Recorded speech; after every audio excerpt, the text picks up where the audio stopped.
Welcome to Poetry Changes Lives, poetry, history, a thought for the day, all in this great book of mine.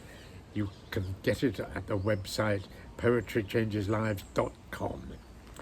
Today I'm talking about the birth of a great English writer called Eric Blair in 1903. Well, his pen name he's much better known by is George Orwell, and he wrote those frightening books predicting the future, and a very grim future he predicted. Books such as 1984 and Animal Farm, and he coined terms such as Big Brother is watching you and Room 101, really grim foretelling of the future. Some of his predictions, I'm afraid, have come true.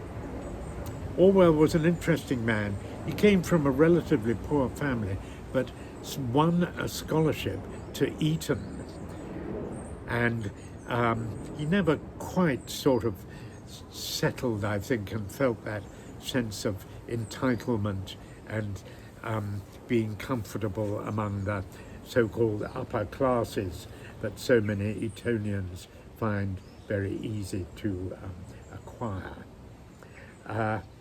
After school, I think he just saw the end. He may have served just at the very end of World War One, though no, I think he'd have been too young actually. But he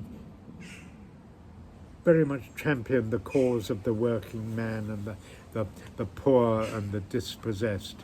And he wrote a brilliant book called Down and Out in Paris in London, which really is an account of him living the life of a down and out in Paris and London. And my goodness, it's pretty graphic.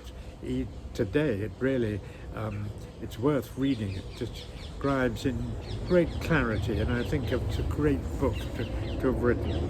He's probably one of the very few Etonians who have experienced firsthand what it's like to be down and out in Paris and London.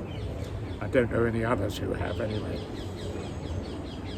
Orwell did write one or two poems, but I couldn't find one that I particularly like, so I'm reading this poem by Thomas Hardy, who was another real champion of the poor and the struggling sort of lower classes, you might call them. That's what they were called in those days anyway.